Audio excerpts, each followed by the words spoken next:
Trails and Ghost Towns with Mike Roberts and Bill Barlee.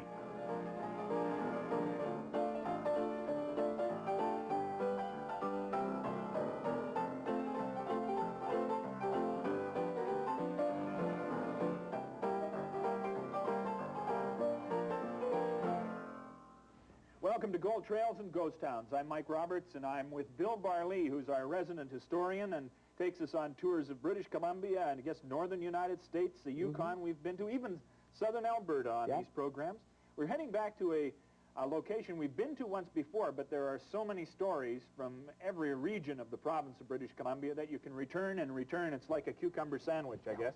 Where are we going today? Mike, we're going back into the silvery Slocan, specifically the Slocan Slope, which is the western slope of that Slocan range, and near Slocan Lake. And we'll be talking about an old town called Slocan City, which I find one of the most fascinating cities in the entire Canadian West. It was really quite a remarkable area. Slocan City, even today, is really quite remarkable. You look up the lake and you look up the mountains on the east and on the west, and you can go past what we call the Horn. You can drive that old road and you can look straight down 1,000 feet into Slocan Lake. And this is the kind of country those prospectors traversed in the 1890s to tap the silver hoards. And that's where we'll be today, the very southern tip of Slocan Lake.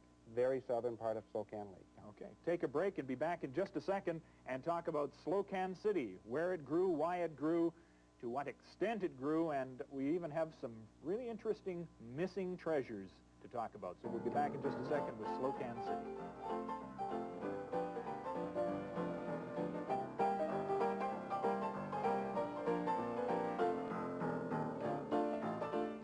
And Ghost Towns, Mike Roberts with Bill Barlee, and we're talking about Slocan City today. The fact that this was a manipulation, it was something the CPR wanted in order to beat out their opposition. I mean, did that make it a different kind of place, a different development? Well, not really. The CPR established a lot of towns, Mike, and so 1897 and 1898 were building years for Slocan City as people began to flock into it. And by 1899, this particular photograph shows, you know, a city on the rise. This is, you can see the stern wheeler down by the docks, and the trains are coming in, and there are crowds along Main Street. There are a dozen hotels, and you know, the population at that particular time is approaching 1,000. They're feeling pretty good about themselves. That is a great photograph. This looks like the kind of photograph your Chamber of Commerce would take to attract new business. Oh, sure it is. I mean, that's an ideal photograph. It really shows a boom town. And, you know, the photograph is approaching 100 years old, so it's really quite remarkable. And that particular one, 1899 about, so it's right at its, just about at its zenith. Just about, but what happened next was fortunate for Slocan City, but unfortunate for Sandon. What happened is that Sandon, in 1900, had a massive fire, and the fire wiped out almost all of the business district. And it was a disaster of considerable magnitude for Sandon, the old Silver City, but it was an advantage for Slocan City. So Slocan City then moved in to fill that gap because Sandon was rebuilding, and they never did rebuild to their original size. And so now Slocan City was on the ascendancy, and they began to put in all these various hotels and everything else, and it was really a time of moving. And by 1901, Slocan City was actually a city of 1,500 people. At that particular juncture, it was the biggest city in the Slocan district. And they envisioned, you know, another Nelson, another Rossland. At that particular time, 1,500 people was really quite a large town in British Columbia. And on the old atlases of the time, you will see that it's marked, you know, it is a town of importance. So, you know, they were really on the move. They thought they were going to garner all the silver trade. These people wouldn't have 3 kids each either to make it a town of 4,000 people or 6,000 people. Of course not. These are all working people that are homed in there. And a lot of them were miners. I mean, at that particular time, Mike, there were 600 to 700 miners on the Slocan Slope and another probably 200 prospectors. So there was a shifting population of pretty close to 1,000 miners and prospectors coming in, and a lot of them in and out of Slocan City to kind of add to the population. Great, vigorous place. Oh, yeah. This is one of your favorite hotels, I understand. Oh, yeah. This is the old Arlington, named after the Arlington mine. And, you know, it was one of the grand hotels in the town. And there were a lot of hotels in the town, you know. I mean, there were a dozen down that gaudy Main Street, and that was quite a main street. It was a really wide street. We'll see that in a little bit later. Sure. I have in my hot little hand what looked to be the great equalizer. And I've heard of brass knuckles, but there's something about this set of brass knuckles which is different. It's quite unique. and very seldom will you find these in any museums anywhere, Mike. This is a set of brass knuckles worn by the girls in the Windsor Hotel in Slocan City. And the son of the original owner saved these for me, and I bought them from him some years ago, and he had got them from, his father had got them from one of the girls in the hotel, and it does not, as you can see, it cannot fit a man's, very seldom can men wear these particular set of brass knuckles. And if one of the men drinking at the bar got a little too arduous, one of the girls would reach under the counter, slip on these brass knuckles, and cool them off a little bit. Right now, it was a tough town. Badang. Yeah. I like that. That's yeah. wonderful. Oh, yeah. Where would they get these? I mean, was the brass knuckle sort of something you could drop down to your local druggist and pick up? I mean, where'd you get something These could be sand cast, but they were made by manufacturers of brass and iron knuckles. And they traveling salesmen went around and sold them from town to town all through the West, because this was indeed the equalizer. And Gertie, the barmaid, said, "Oh, sure. What a nice pair." Indeed. I see some little filing marks in them, like they were sort of customized for her particularly large knuckles. Sure, because if you wore them incorrectly, you could break your knuckles, you see. What a great... When did you pick those up? I mean, I picked those up about 5 years ago or 6 years ago, and this old subscriber of mine had held them for me and put them away, and eventually thought they should go in the Canada West collection. Do your eyes kind of light up when you see those? I mean, that's as much a treasure as anything we've talked about, isn't it? Very important, because I have iron knuckles in my collection, but I didn't have a set of brass knuckles that were made specifically for women, and the story behind it. So that's really quite intriguing. And you know, this whole town, Mike, had a lot of characters. I mean, not just the bar girls, not just the miners, but there were all sorts of guys. There was one guy in town, he was called the Yellow Kid. His name was George Stoll, actually. And the Yellow Kid was a well-known cartoon character at the turn of the century, but they called him the Yellow Kid because he always wore yellow. He wasn't a coward. No, he wasn't. No, he wasn't. But for 40 years or 50 years, as long as he was in Slocan City, here comes the Yellow Kid. And he was no kid by then. You know, he was in his 60s by the end of his tenure. Yellow shirt, yellow jackets and stuff. He was a... Sure. And, you know, he wasn't the only one. There was a guy called Cayuse Brown. And Cayuse Brown, actually... He liked Brown, right? Yeah. He was, you know, Cayuse, because he had an old Cayuse, and he was up in a place called Crazy Jane Basin, which is up in that Lemon Creek country. Crazy Jane Basin. Oh, yeah, named after a woman who went quite mad up there. And he had a couple of prospects up there, and he made 2 trips to Slocan City. One in the spring, the early spring, and one in the fall, so he would get all his provisions. And he was kind of a strange individual, and he would load 150 pounds on his back, which was a heavy, heavy load. And then he would just stop, he thought, only briefly for one of the saloons for a little drink. Just as he was heading out of town? That's right. As he was heading out of town, he always swore he'd only have this one drink. And so he'd sit down, not take the pack off his back, because he was only going to have one drink. Yeah. And he would sit down with his 150-pound pack on his back and have one drink, and, well, I guess he'd have another drink. And then 5 hours later, he was still there, still sitting with a 150-pound pack on his back. Nobody's going to move him. And that was Cayuse Brown out of the Crazy Jane Basin. Out of the Crazy Jane Basin. The country was full of characters. And there was another guy called Ole Covington. And Ole Covington was an interesting guy. He was a high-stakes gambler and a professional gambler. And, of course, these professional gamblers toured the mining camps. They would go up into the Arlington and the Ottawa and the Chapleau and the Kylo and all these mining camps on payday. And they would get into a game of poker with miners who sometimes were notoriously poor losers. So Covington would come back in with several $1,000s in his pocket and all sorts of scars and sometimes a broken nose and a black eye because the miners didn't like the way the cards were coming out of the deck. And but he wasn't the only. And there were other gamblers there. A guy called Jimmy Bowes, who was a hotel owner both in Silverton and in Slocan City and eventually in Kelowna. And he was a strange guy because he would bet on anything. He'd say, "I don't care. I don't know what it's all about. I'll take one side. You take the other. Take your choice." And surprisingly, although it wasn't scientific, he won most of his bets. Give him the option every time. This is the famous Slocan, which was one of the CPR sternwheelers on Slocan Lake, launched in 1897, and it went up the lake, stopping at places like 4 Mile, which was Silverton, and then New Denver, and then at Rosebery, and then would come back with sacks of high-grade ore. Some of this high-grade ore, Mike, was 1,000 ounces to the ton. This was really high-grade stuff. And of course, everyone went down to the dock to meet the sternwheeler. That was the big social event of the day. And here they are, and here a considerable crowd, meeting the sternwheeler coming down from up lake, and of course the railroad comes right by here, and here's one of the wagons there, and a lot of them dressed up quite in their finery indeed. How often would the boat come to the dock? Usually I think it was every day for a while, and of course the schedule changed later on. I'd like to analyze that a little bit. What would draw people to the boat? I mean, what would be coming off the boat? Would the latest goods, would they get the first deal? Would they get the best price? Would they? A lot of people they knew from up lake. A lot of people who were going up lake to catch the boat on the way up lake. Some people who were coming in, see what kind of ore, what news there was from Sandon, what news there was from New Denver and Silverton itself. So it was the only social event. I mean, there wasn't TV then, Mike. Oh. And would they meet the train with the same enthusiasm? Not quite as much. But in some towns, if there was only the train, but usually the boat was the big drawing card. And here's one of the trains. This is old 1310, Columbia and Western, a CPR train. And these are some of the boys posing for their picture, probably around 1915. And I'm guessing at that. We haven't the exact date on that, but a remarkable photograph. And this is very close to the wharf.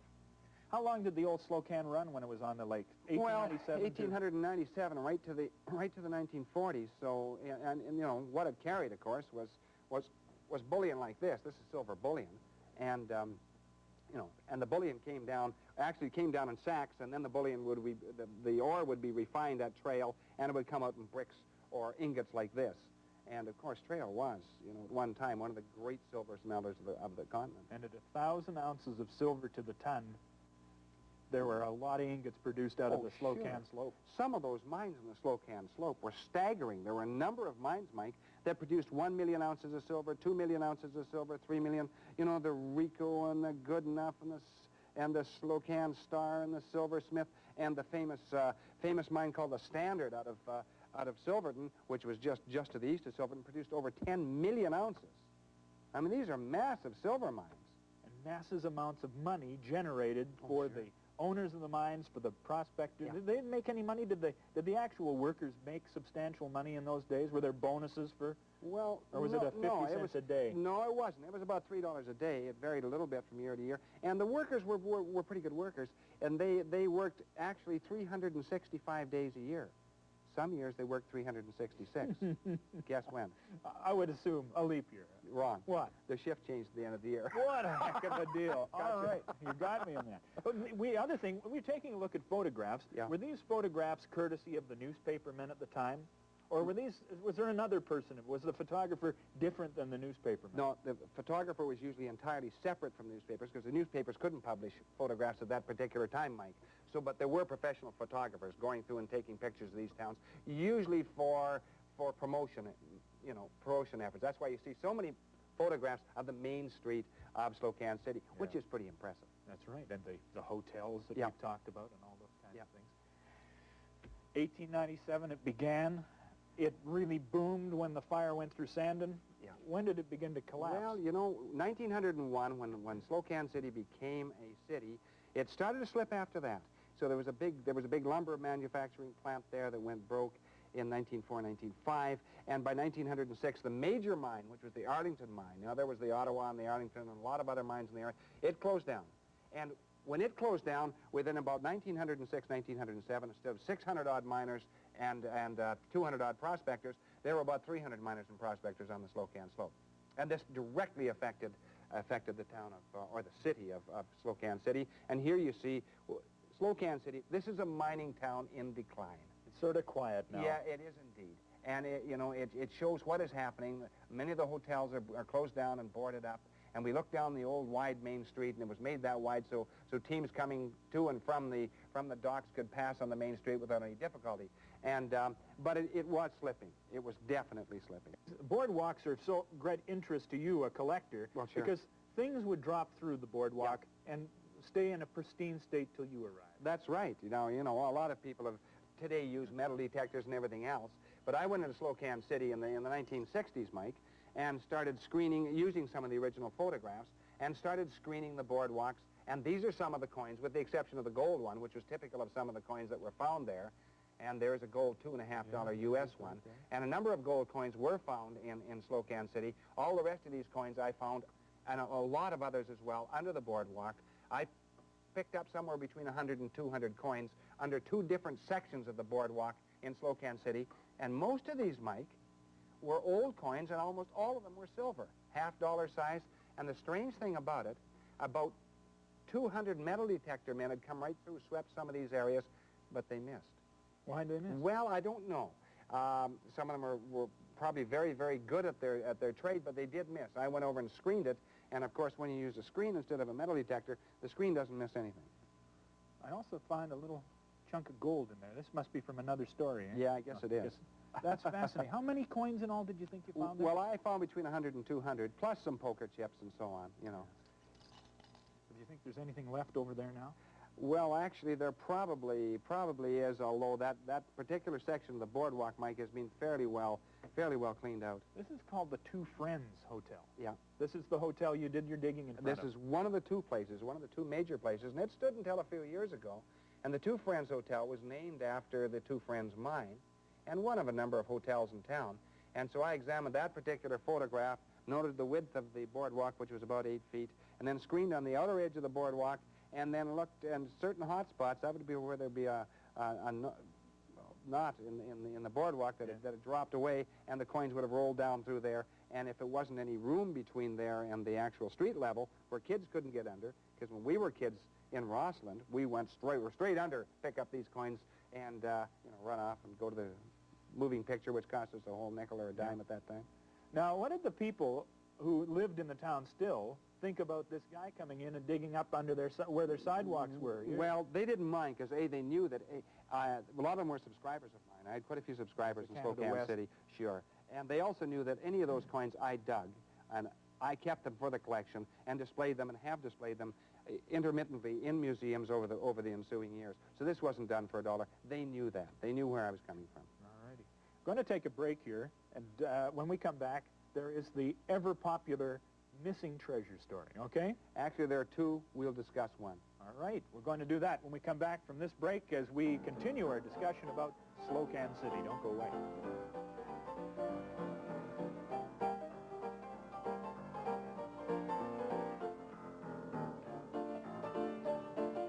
Trails and Ghost Towns, Mike Roberts with Bill Barlee, and a treasure story. A treasure about silver? No, this is about gold, Mike, which is strange for the Slocan. But there was a section of the Slocan up Lemon Creek that really was a gold mining area, and it had the Chapleau and the Kylo and the Golden Wedge and a bunch of very high-grade gold mines. And here we look up this Lemon Creek draw and the precipitous mountains beyond, very tough mining country, and this is how the story centers around this particular area. Now, who's there? What's this deal all about? Who are the names?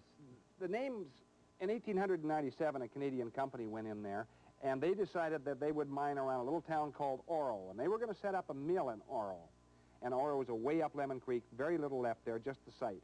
And they began, and they had a very rich, high-grade vein of gold ore in kind of a smoky blue quartz. And they thought this was going to last forever. So they mined 60 sacks of the highest grade material you could mine in that country, really. It was a spectacular, 4 or 5 ounces of gold per sack, evidently. And they were going to ship this ore out, not via Slocan City, but through the Kootenai Pass to Hamel Creek area into Nelson and have it smelted there.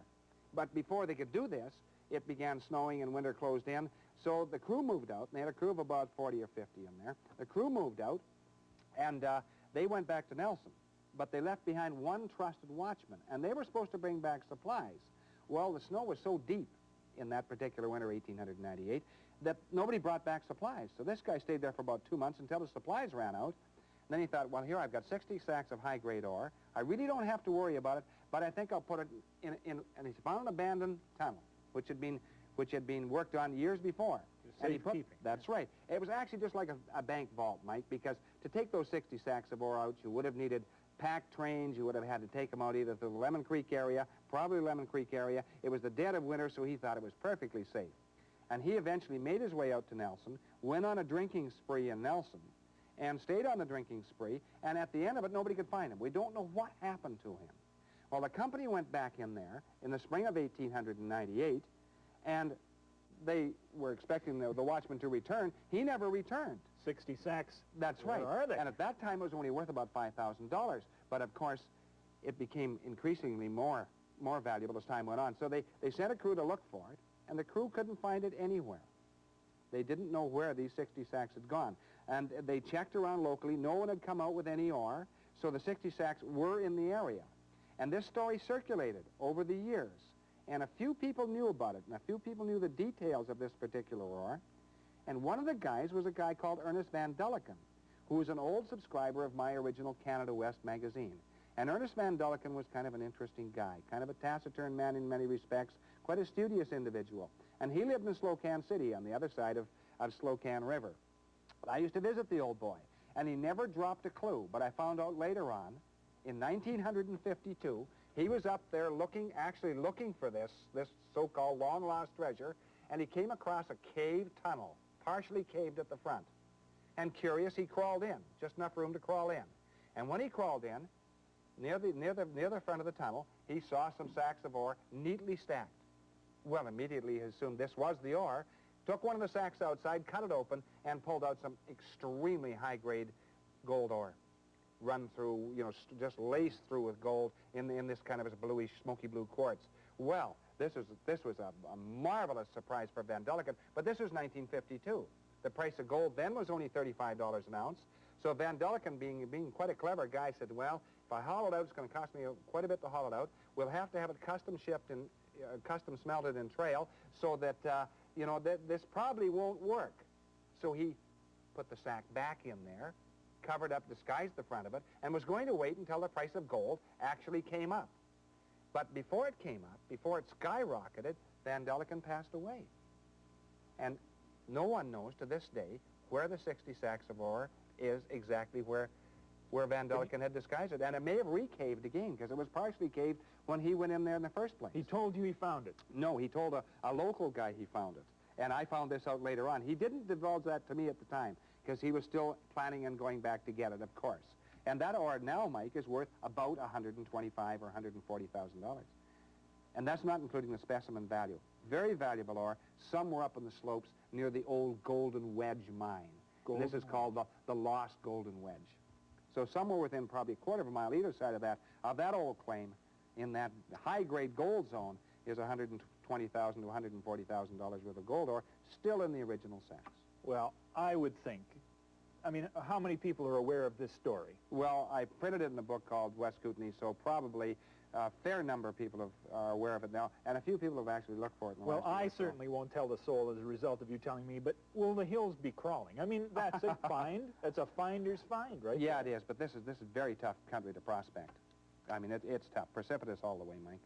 Fascinating story. And Slocan City is right there to this day. You can go back to that location. Yes, you can, but not many of the original buildings are left. Still beautiful setting, though. Thank you very much. You're welcome, Mike. Slocan City, a city that had its start in 1897, a little late, benefited from the fire at Sandon, grew like mad, 1,500 people, became very rich, but then like all the towns, as the ore played out, the town disappeared. Fascinating story. Yeah.